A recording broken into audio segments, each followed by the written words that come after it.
Friend, welcome to my channel study and revision. Friends, आज हम जो है नेक्स्ट चैप्टर पढ़ने जा रहे हैं। चैप्टर नंबर 6, महाजनपद की ओर। हमने पिछले चैप्टर में जो है धार्मिक आंदोलन को पढ़ा था, जिसमें जैन धर्म और बौद्ध धर्म था।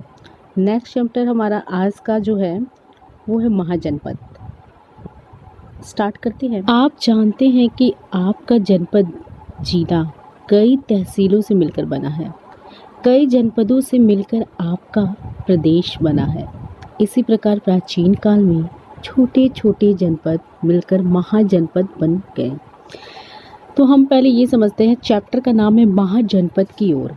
यानी कि पहले जो है वैदिक काल में जब हम आते हैं तो वहाँ देखते हैं कि वहाँ पे कबीले थे, ठीक।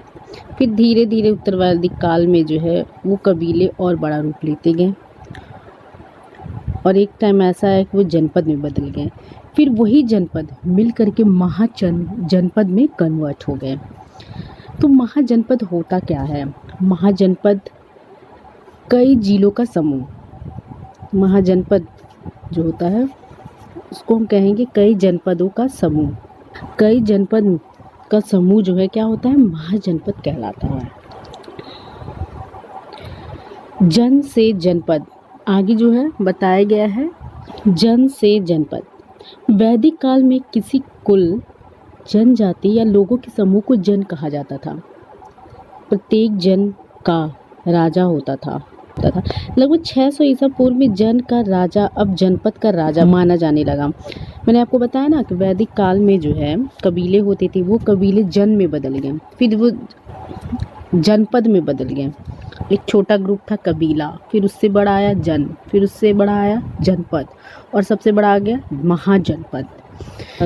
जनपद का जो हेड होता था वो क्या होता था? राजा माना जाता था। तो 600 ईसा पूर्व में जन का राजा अब जनपद का राजा माना जाने लगा। एक छोटा सा जगह है, इसका हेड हो गया राजा, लेकिन यही छोटा जगह जिसको हम जन बोल रहे थे वो और बड़ा हो गया, तो उसको क्या कहा गया? जनपद। लेकिन फिर भी उसका हेड कौन होता था? राजा होता था।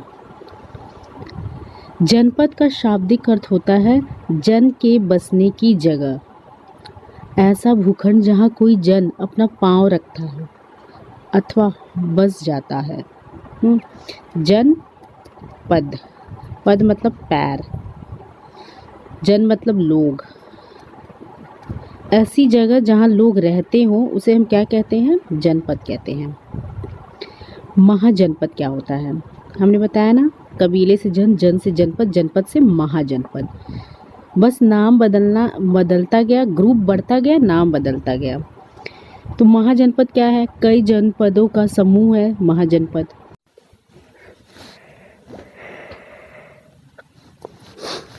महाजनपद वैदिक कालीन जनपदों ने अपनी अपनी भौगोलिक परिस्थितियों का लाभ उठाकर अपना विकास किया और स्वयं को सुविधा संपन्न बनाया। प्रकृति से प्राप्त संसाधनों जैसे हाथी, लोहा आदि को अपनी सामरिक शक्ति बढ़ाने और उपकरण आदि का निर्माण करने में प्रयोग किया। जनपद अपनी शक्ति और सामर्थ्य के आधार पर पूर्ण हो गए और महाजनपद के रूप में स्वयं को स्थापित कर लिया। बौद्ध पुस्तक अंगुत्तर निकाय में 16 महाजनपदों का उल्लेख मिलता है। इनमें 2 प्रकार के राज्य थे। इन महाजनपदों में 14 में राजतंत्र और 2 में गणतंत्र था। तो देखो महाजनपद क्या है, महाजनपद कैसे बना? तो मैंने आपको ये बताया ना कि जन से जनपद बना, फिर जनपद से महाजनपद बना। तो महाजनपद जो था वो और थोड़ा बड़ा रूप हो गया जनपद का, ठीक है। कई जनपदों से मिलकर के महाजनपद बना था। तो महाजनपद को डेवलप करने के लिए क्या थी? बड़ी संख्या में जो है सैनिक रखते थे, हाथी की भी ज़रूरत पड़ती थी, ठीक है। तो हाथी की ज़रूरत युद्ध के लिए लोग करते थे। लोहे के आविष्कार ने क्या कर दिया था कि उत्तर वैदिक काल में जो है लोगों को जो है स्थिर बना दिया था। लोग अब जो है खेती करने लगे थे, लोहे के औजार बनने लगे थे, तो उनका जीवन काफ़ी जो है स्थिर हो गया था। तो धीरे धीरे जो है उनका जीवन स्थिर हुआ और फिर उसके बाद जो है एक कॉलोनी स्थापित होने लगी जो जनपद बन गई और फिर जनपद से महाजनपद बन गई, ठीक है। अगर क्वेश्चन पूछे कि अंगुत्तर निकाय में किसका उल्लेख मिलता है? तो 16 महाजनपदों का उल्लेख मिलता है। देखो 16 महाजनपद जो है उनमें 2 प्रकार के राज्य थे, ठीक है। एक था राजतंत्र और दूसरा था गणतंत्र।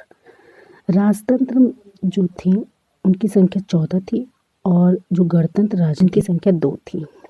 ओके, अब हम समझते हैं राजतंत्र और गणतंत्र क्या है। राजतंत्र, इनमें राज्य का अध्यक्ष राजा होता था। इस प्रकार के राज्यों का विवरण निम्नलिखित है। तो देखो राजतंत्र क्या था, इसका अध्यक्ष जो है राजा होता था, ठीक है। 16 महाजनपद थे जिसमें से जो है 14 महाजनपदों में जो है राजतंत्र था और 2 महाजनपद में गणतंत्र था। राजतंत्र क्या है? राजतंत्र मतलब जहाँ राजा का शासन होता था, मतलब जहाँ राजा के अंडर में होती थी पूरी प्रजा। तो जो कौन कौन से राज्य थे उनका विवरण यहाँ पे दिया हुआ है। यहाँ पे देखिए कॉलम दिया हुआ है जिसमें लिखा है महाजनपद और वर्तमान स्थिति। तो कुल जो है 14 महाजनपद हैं, लेकिन नंबर दिया ना 1 2 3 से 14 तक है महाजनपद। अब उस समय का जो महाजनपदों का जो नाम था एट प्रेजेंट टाइम, ठीक है, उनका अब नाम क्या है उसका लिस्ट है। तो अंग जो है, अंग जो है, ये जो वर्तमान स्थिति है वो क्या है? मुंगेर और भागलपुर जिला। अगर मगध का कोई नाम लेगा तो मगध से दिमाग में आएगा अच्छा बिहार का जो पटना, गया और सरनाथ जिला है वो मगध था उस समय। काशी के बारे में जब हम पढ़ेंगे तो हम जो है वाराणसी को मन में सोचेंगे। कौशल, फैजाबाद, गोंडा और बहराइच वाला हिस्सा है। इलाहाबाद, मिर्ज़ापुर, चेदी आधुनिक बुंदेलखंड, कुरु आधुनिक हरियाणा और दिल्ली का भाग। हरियाणा और दिल्ली दोनों मिलाकर के जो है कुरुक्षेत्र का निर्माण किए थे। पंचाल क्या है? पंचाल जो है उत्तर प्रदेश का बरेली, बदायूं, फर्रुखाबाद जिले को कहा गया था। सूरसेन क्या है? ब्रिज मंडल और मथुरा, ये दोनों मिलाकर सूरसेन महाजनपद थे। मत्स्य, अलवर, भरतपुर, जयपुर, ये तीनों मिलाकर के अवंती आधुनिक मालवा, जो आधुनिक मालवा है वो पहले अवंती था। अश्मक, नर्मदा और गोदावरी नदियों के बीच का भाग, नर्मदा है और गोदावरी है, यहाँ के बीच का भाग क्या है? अश्मक है। गांधार, पाकिस्तान का पश्चिमी और अफगानिस्तान का पूर्वी क्षेत्र। तो ये हो गया आपका गांधार, यानी कि ये हमारा भारत है, ठीक है, और यहाँ पे जो है ये पाकिस्तान हो गया और ये अफगानिस्तान। तो पाकिस्तान का ये जो है पूरे पश्चिमी क्षेत्र और अफगानिस्तान का इधर वाला जो है पूर्वी क्षेत्र। तो ये जो है पूरा क्षेत्र मिलाकर के क्या हो गया? गांधार कहलाया। और कंबोज, पाकिस्तान का आधुनिक हजारा जिला, ठीक है। तो ये पूरा 14 जो है,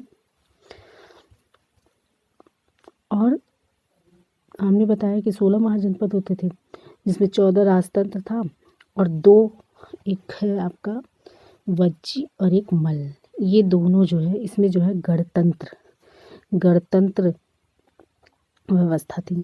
अब ऐसे राज्यों, गणतंत्र क्या होता है? ऐसे राज्यों का शासन राजा द्वारा न होकर के गण संघ द्वारा होता था। इस प्रकार राज्य का विवरण निम्नलिखित है। ये जो जनपद थे इस पर कोई राजा नहीं था, ये राजा जो है के अंडर में नहीं होता था, ये कुछ लोगों का ग्रुप होता था, वो चलाते थे महाजनपद की शासन व्यवस्था को, ठीक है, मल्ल की शासन व्यवस्था को, ठीक है। तो वज्जी और मल्ल ये दोनों जो है क्या गणतंत्र व्यवस्था इसमें थी, ठीक है। तो वज्जी एट प्रेजेंट टाइम में किस स्थान को इंडिकेट करता है? बिहार के गंगा नदी के उत्तर का भाग है उस जगह को। और मल्ल जो है देवरिया, कुशीनगर, बस्ती, गोरखपुर, सिद्धार्थनगर, इन क्षेत्रों को बिलोंग करता है। गणतांत्रिक व्यवस्था वाले महाजनपद वज्जी की राजधानी के रूप में वैशाली का विशिष्ट राजनीतिक महत्व है। यह संपूर्ण वज्जी परिसंघ का मुख्यालय था। देखो वज्जी की जो राजधानी थी वो क्या थी? वैशाली थी, ठीक है, जिसका राजनीतिक रूप से बहुत ज़्यादा महत्व था। वज्जी महाजनपद का मुख्यालय भी था। इन 16 महाजनपदों में मगध, कोशल, वत्स, अवंती, ये चारों जो है बहुत ही शक्तिशाली थे। अंत में ये प्रमुख महाजनपद कहलाए। सभी तो 16 महाजनपद थे ही, लेकिन उनमें जो 4 प्रमुख महाजनपद थे वो था एक मगध, कौशल, वत्स और अवंती। अतः ये प्रमुख महाजनपद का, इनमें भी मगध और अवंती ज्यादा महत्वपूर्ण सिद्ध हुए। लास्ट में जो 2 सबसे महत्वपूर्ण आमना सामना जिनका हुआ था वो थे मगध और अवंती। ये देखिए मैप दिया है जो बहुत क्लियर तो नहीं है, लेकिन फिर भी इसमें दिखाते हैं हम आपको।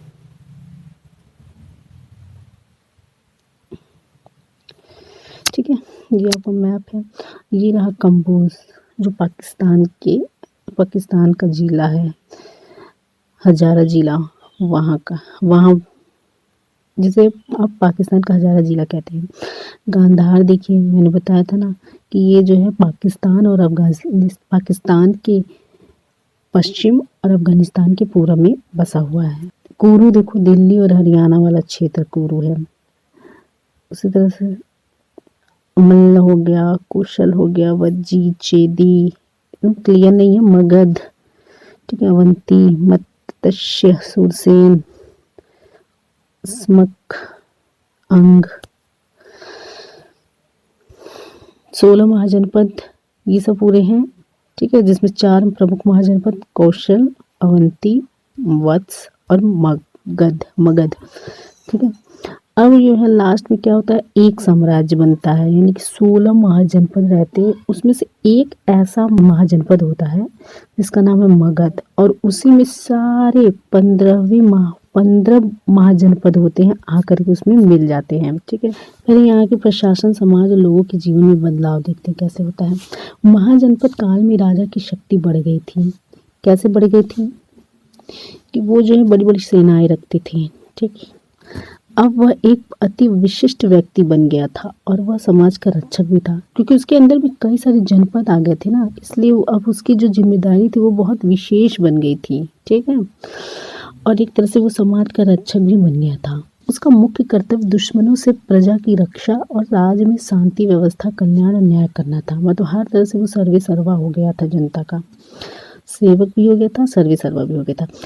शासन के कार्य की मदद करने के लिए उसने अधिकारी और कर्मचारियों की नियुक्ति भी की। देखो, राजनीतिक व्यवस्था, शासन व्यवस्था वो ऐसे बनाता था। राजाओं की प्रवृत्ति अपने राज्य को बढ़ाने में थी, इसलिए वो बड़ी बड़ी लंबी लंबी सेनाएं रखते थे, बड़ी बड़ी सेनाएं रखते थे, इसलिए उन्हें बड़ी बड़ी सेनाएं रखनी पड़ती थी। राजा सेना का प्रमुख होता था और वही युद्ध में सेना का संचालन करता था। तो देखो, उनका सिर्फ एक ही उद्देश्य था, राज्य का विस्तार। चाहे वो युद्ध करके हो, चाहे शादी करके हो, चाहे दोस्ती करके हो, जैसे भी हो, बस राज्य का विस्तार करना होता था। ठीक है, इसके लिए वो जो है ज़्यादा से ज़्यादा सेनाओं पे ध्यान देते थे। जितनी मात्रा में संख्या बढ़ाना होता था बढ़ा के रखते थे। ठीक, हाथी भी वो जो है युद्ध में रखते थे, घोड़े भी रखते थे, सब रखते थे। राज्य की आय के लिए प्रजा से कर वसूला जाता था। व्यापार के द्वारा भी आय प्राप्त होता था। इस समय वस्तुओं की खरीदारी और बिक्री रुपए पैसे द्वारा होने लगी थी। तो देखो, उनको जो है राज्य भी चलाना होता था, तो वो जो है प्रजा से कर वसूलता था और व्यापार जो होता था उससे भी उसको आय होता था। ठीक, वस्तुओं की खरीदारी के लिए भी जो है सिक्कों का यूज होने लगा था, यानी कि रुपए पैसे का जो है प्रयोग होने लगा था। बड़ी बड़ी सड़कों से व्यापार में काफ़ी वृद्धि होने लगी। ठीक है, ये व्यापार किससे किससे होता था, ईरान, मध्य एशिया, दक्षिण पूर्वी एशिया से व्यापारी भारत आते थे। ठीक है, इससे बहुत ज़्यादा जो है लाभ होता था। शिल्पकारों और व्यापारियों ने व्यापार के विकास के लिए समूह और संगठन भी बनाया। ठीक है, तो शिल्पकार और व्यापारी भी जो है व्यापार करना चाहते थे, तो और इस जिससे कि व्यापार में विकास भी होता था, इसके लिए वो समूह में और संगठन में रहते थे। फिर बने शहर कैसे बने, देखो, सिंधु घाटी सभ्यता जो है भारत का पहला नगरीय सभ्यता है। पहली वो शहरी व्यवस्था थी। दूसरी नगरीय सभ्यता हम देखते हैं महाजनपद काल में। इन शहरों का विकास प्रायः शिल्प केंद्र, व्यापारिक केंद्रों और राजधानियों के आसपास हुआ। तो शिल्प केंद्र शिल्प क्या होता है ये पहले जानिए। शिल्प जो होता है मतलब शिल्पकार, शिल्पकार मतलब मूर्ति बनाने वाला। जैसे कि पत्थर हुआ, मिट्टी हुआ और धातु, इनकी जो है ना मूर्तियाँ बनाई जाती थी। तो जो मूर्तियाँ बनाते थे उनको शिल्पकार कहते थे। तो शिल्प केंद्र जहाँ पे जो है मूर्तियाँ बनाने वाले जो इकट्ठा रहते थे वो शिल्प केंद्र बन गया था। तो शिल्प केंद्रों, व्यापारिक केंद्र मतलब जहाँ व्यापार होता था वो वाला केंद्र, वो एरिया। और राजधानियों के आसपास हुआ। तो कहाँ शहरों का विकास कहाँ हुआ? शिल्प केंद्र के पास हुआ, शिल्प केंद्रों के पास हुआ, व्यापारिक केंद्रों के पास हुआ और राजधानियों के आसपास हुआ। प्रारंभिक कुछ गांव ऐसे थे जिनमें शिल्पकार अधिक विकसित अवस्था में थे। ठीक है। धीरे धीरे ये कुशल शिल्पी एक स्थान पर एकत्र होने लगे और ये स्थान गांव और शहर के रूप में बदलते गए। तो वही कह रहा है कि कुछ गांव में कुछ लोग ऐसे थे जो शिल्प कला कर जानते थे। ठीक है। तो क्या हुआ कि वो जो है धीरे धीरे शहर से गांव से शहर की तरफ आने लगे। कुछ शिल्पकारियों ने एक स्थान पर रहकर काम करना इसलिए पसंद किया क्योंकि उन्हें कच्चे माल प्राप्त करने और तैयारी की हुई चीज़ों को बेचने में अधिक सुविधा होती थी। ठीक है। शहर में जानते हो सारे सुविधाएं ज़्यादा रहती हैं, इसलिए जो है गांव के लोग शहर की तरफ भागते हैं। अगर किसी के अंदर कला है तो वो कला गांव में नहीं दिख पाती है, उसको डेवलप करने के लिए शहर में आना पड़ता है। तो लोग जो है जब टैलेंट था अच्छी मूर्तियाँ बनाते थे तो उनकी मूर्तियों की तारीफ होती थी, तो वो जो है शहर की तरफ आते थे, उनकी मूर्तियों को लोग खरीदते थे। तो शहर में ही धीरे धीरे जो है रहने लगे, वहाँ उनको कच्चा माल मिलता था तो वहाँ पे वो जो है बेचते भी थे, उनको मुनाफा भी होता था। ठीक है। इन व्यवसाय को पुत्र अपने पिता से सीखता और व्यवसाय करता था। विभिन्न प्रकार के शिल्प कार्य करने वाले के अलग अलग वर्ग बन गए। तो शिल्प कार्य करने वालों के अलग अलग वर्ग भी बन गए थे। धीरे धीरे उनका कार्य वंशानुगत हो गया। पहले तो ये था कि भाई जिसके अंदर टैलेंट है वो जो है मतलब बनाता था, लेकिन धीरे धीरे ये क्या हो गया कि मतलब शिल्पकार का बेटा शिल्पकार ही बनता था। ठीक है। क्योंकि वो जो है अपने बेटे को सब सिखाता था तो वो आगे चल के उसका बेटा भी वही काम करता था, फिर उसका बेटा वो काम करता था, मतलब सेम जो है काम होता चला गया वंशानुगत। समाज में अधिक इससे क्या हो गया कि समाज में जटिलता और कठोरता व्याप्त हो गई थी। साम्राज्य, इन छोटे छोटे राज्यों में एकता का अभाव था। एक राज्य दूसरे राज्य से अधिक शक्तिशाली बनना चाहता था, इस कारण इनमें आपस में संघर्ष होता रहता था। बड़े राज्य छोटे राज्यों को हड़पते चले गए, बिल्कुल वैसे ही जैसे एक बड़ी मछली छोटी मछली को निगल जाती है। वे अपना राज्य क्षेत्र और प्रभाव बढ़ाने के लिए कई तरीके अपनाते थे, जैसे दूसरे राज्यों से मित्रता करना, शादी से रिश्ते बनाना, संधि करना या फिर सीधे आक्रमण करना। इस प्रकार एक राज्य दूसरे राज्यों में मिलते चले गए और अंत में मगध सबसे शक्तिशाली राज्य हो गया। तो देखो मगध साम्राज्य के बारे में बता रहे। देखो 16 महाजनपद थे, कुरु, अवंती, वज्जी, सूरसेन, वत्स और भी बहुत सारे जो है मतलब कुल मिलाकर के 16 महाजनपद थे, जिसमें मगध साम्राज्य मतलब मगध एक साम्राज्य के रूप में कैसे उभर के सामने आया। तो देखो जो 16 महाजनपद थे उनमें आपस में जो है लड़ाई होती थी। लड़ाई क्यों होती थी कि वो एक दूसरे से शक्तिशाली दिखना चाहते थे, अपना क्षेत्र जो है बढ़ाना चाहते थे, इसलिए आपस में जो है हमेशा संघर्षरत रहते थे। ठीक। एक दूसरे के राज्य को हड़पना चाहते थे और अपना प्रभाव दिखाना चाहते थे, इसके लिए वो कुछ भी करते थे। तो ये जो है 4 तरीके से पैतरे अपने, जैसे दूसरे राज्यों से मित्रता करना, शादी से रिश्ते बनाना, संधि करना और फिर सीधे आक्रमण करना। तो ये सब चारों जो है तरीके इन्होंने जो है राज्य को हड़पने के लिए बनाए थे। इस प्रकार एक राज्य दूसरे राज्य में मिलते चले गए, अंत में मगध सबसे शक्तिशाली साम्राज्य हो गया।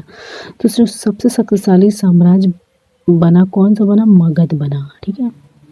16 महाजनपद में मगध, याद रख लो मगध, ये जो है सबसे शक्तिशाली साम्राज्य उभर करके सामने आया। अब साम्राज्य क्या होता है? जब राजा अपने राज्य की सीमा का अत्यधिक विस्तार कर लेता है तो उनके राज्य को साम्राज्य कहा जाता है।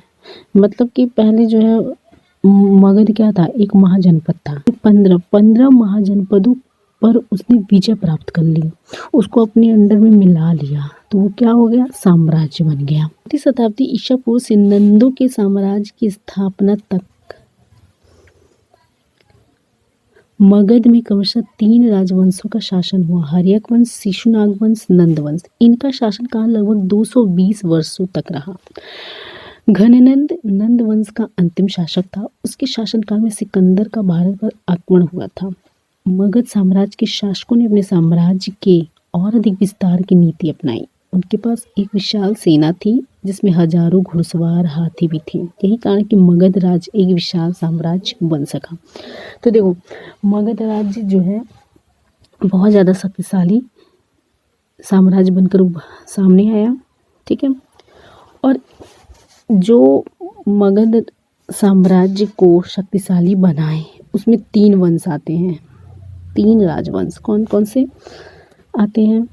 तो एक आता है हर्यक वंश, एक शिशुनाग वंश और एक नंद वंश। ठीक है, इन लोगों ने जो है 220 वर्षों तक शासन किया था। ठीक, और जो घनानंद था वो सबसे अंतिम शासक था, नंद वंश में सबसे अंतिम शासक था। ठीक, और ये मगध साम्राज्य जो था और भी ज़्यादा साम्राज्य को विस्तार कर चला जा रहा था। ठीक, क्योंकि उनके पास बहुत ज़्यादा विशाल सेना थी। मैंने बताया ना, हाथी का ये उपयोग करते थे युद्ध में, घोड़े का भी जो है युद्ध में ही प्रयोग करते थे। और इसी समय जो है मगध साम्राज्य का जब विस्तार हो चुका था लगभग, तो इसी समय जो है सिकंदर का भारत पर आक्रमण हुआ था। और जिस समय सिकंदर का भारत पर आक्रमण हुआ था उस समय जो है घनानंद मगध का राजा था। अब यहाँ पे दिखा है सिकंदर और पुरु में युद्ध। अब ये तो देखो, इसकी स्टोरी ये है कि तक्षशिला का एक राजा था आम्बे। ठीक है, तो उसको जब पता चला कि सिकंदर जो है मैसेडोनिया का राजा जो है वो जो है भारत की तरफ बढ़ता चला आ रहा है और उसने जो है कई राज्यों को जीत लिया है, तो उसने जो है सिकंदर को भी आमंत्रित किया कि आप यहाँ पे भी आइए और एक राजा है उसको भी हराइए। ठीक है, तो सिकंदर को जब ये पता चलता है कि ठीक है हमें जो आमंत्रण मिल रहा है तो मैं वहाँ जाऊँगा, तो वो जाता है। ठीक है, तो पुरु नाम का एक राजा होता है, वो झेलम और रावी नदी के किनारे बीच में जो है उसका क्षेत्र रहता है। तो वो जो है पुरु से युद्ध करता है। पुरु को पता चल जाता है कि सिकंदर इधर आ रहा है और वो हमसे युद्ध करना चाहता है, तो पुरु भी जो है अपनी पूरी तैयारी में बैठा हुआ रहता है। तो सिकंदर और पुरु के बीच में है जो भयानक युद्ध होता है। ठीक है, और देखो सिकंदर इसकी सेना तो बहुत अच्छे से लड़ती है, लेकिन पुरु की सेना भी बहुत अच्छे से लड़ते हैं, बहुत वीरता के साथ लड़ते हैं। लेकिन क्या होता है कि पुरु अपनी सेना में जो है हाथियों को ले जाया जाता है ना, जिससे कि हाथियों घायल हो जाती हैं, जिससे भगदड़ मच जाता है पूरी सेना में। तो इससे क्या होता है कि युद्ध जो है पुरु हारने लगता है। तो फिर वो जो है लास्ट में उसको जो है सिकंदर बंदी बना लेता है और फिर पुरु से पूछता है कि बताओ पुरु तुम्हारे साथ कैसा व्यवहार किया जाए। तो पुरु बोलता है कि मेरे साथ वैसा ही व्यवहार किया जाए जैसे कि राजा दूसरे राजा के साथ करता है। तो सिकंदर उसके इस जवाब से बहुत खुश होता है और कहता है कि ठीक है चलो तुम मेरे दोस्त बनोगे। तो वो बोलता है कि पुरु हाँ क्यों नहीं, मैं आपका दोस्त बनूंगा। और फिर उसके बाद क्या होता है जो है पुरु को सिकंदर उसका राज्य भी लौटा देता है। सिकंदर का आक्रमण, देखो सिकंदर का आक्रमण जो है बहुत ही महत्वपूर्ण है क्योंकि यहीं से जो भारत के इतिहास को एक नया डेट मिलता है। ठीक है, सिकंदर का आक्रमण उन दिनों यूरोप महाद्वीप के यूनान देश में मैसेडोनिया नाम का एक राज्य था। वहाँ का राजा सिकंदर अपनी विशाल सेना लेकर दुनिया जीतने के इरादे से चला। हकमनी साम्राज्य ने परसिक हकमनी साम्राज्य के सम्राट और उसकी बहुत से राजाओं को हरा तो वो सिंधु नदी के किनारे पहुंचा। वहाँ उसने बहुत से छोटे छोटे राज्यों को हराया।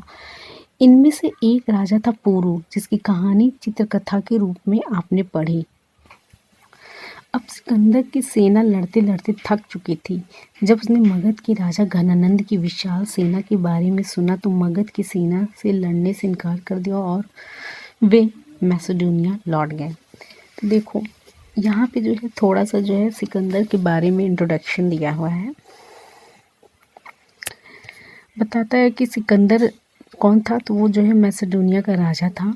ठीक है, और उसकी खास बात ये थी कि वो कभी जो है गद्दी पे बैठ करके जो है मतलब राजा बन करके कभी जो है शासन नहीं किया। वो पूरी ज़िंदगी जो है बस युद्ध करता रहा क्योंकि वो पूरी दुनिया को जीतना चाहता था।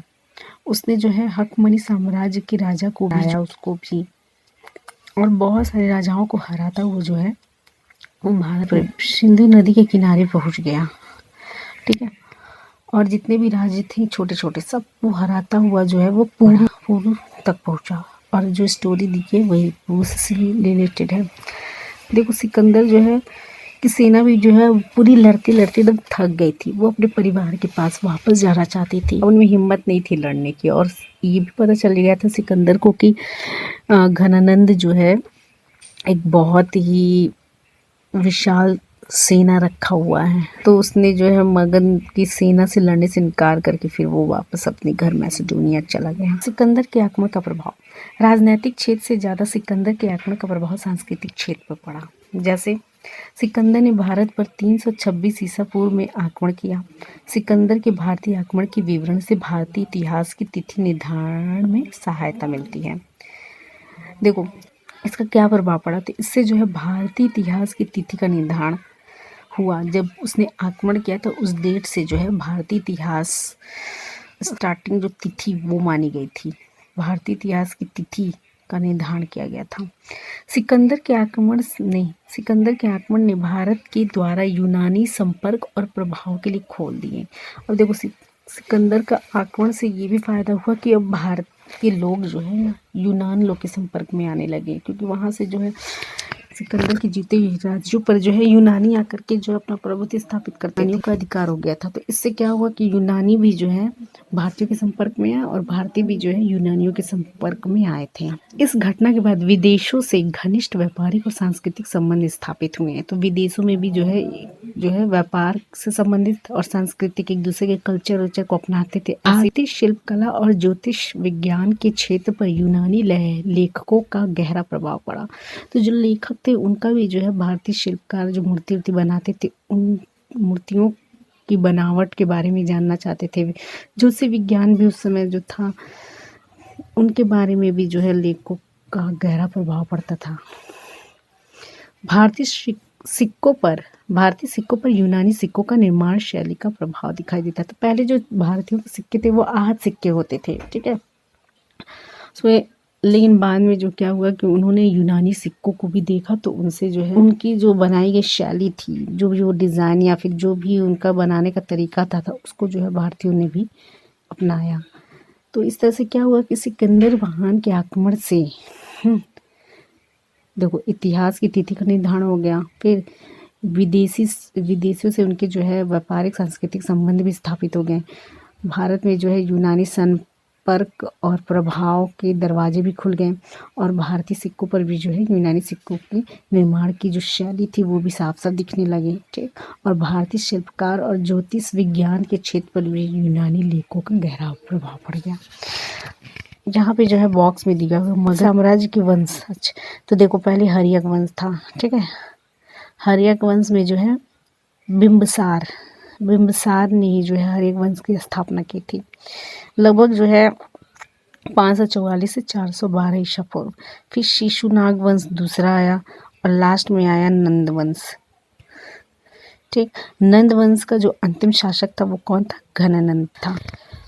अभ्यास देखिए, उत्तर लिखो। महाजनपद पहला है, महाजनपद कैसे बने? तो कैसे बने महाजनपद?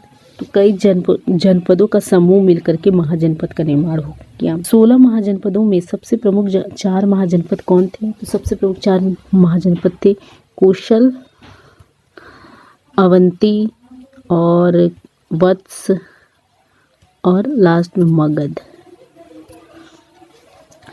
राजतंत्र और गणतंत्र में अंतर बताइए। देखो राजतंत्र में जो है राजा का शासन होता है और गणतंत्र में जो है कुछ लोगों का जो ग्रुप होता है वो शासन करता है, ठीक। अपने राज्य को शक्तिशाली बनाने के लिए राजाओं ने क्या प्रयास किया था? तो उन्होंने जो है मतलब अपने युद्ध में जो है घोड़े भी रखते थे, हाथी भी रखते थे, बहुत बड़ी संख्या में जो है सेनाएं रखते थे, ठीक। इतना ही नहीं जो है उन्होंने जो है अपने राज्य के चारों तरफ जो है किलेबंदी कर दी थी। सिकंदर ने राजा पुरु के साथ कैसा व्यवहार किया? तो ये सिकंदर ने राजा पुरु के साथ जो है एक राजा की तरह व्यवहार किया, ठीक। और उसने क्या किया, उसने जो है पुरु से दोस्ती की और पुरु को उसका राज वापस लौटा दिया। रिक्त स्थान भरी। राज्य की सीमा का अत्यधिक विस्तार करने वाले राज्य को साम्राज्य कहा जाता है।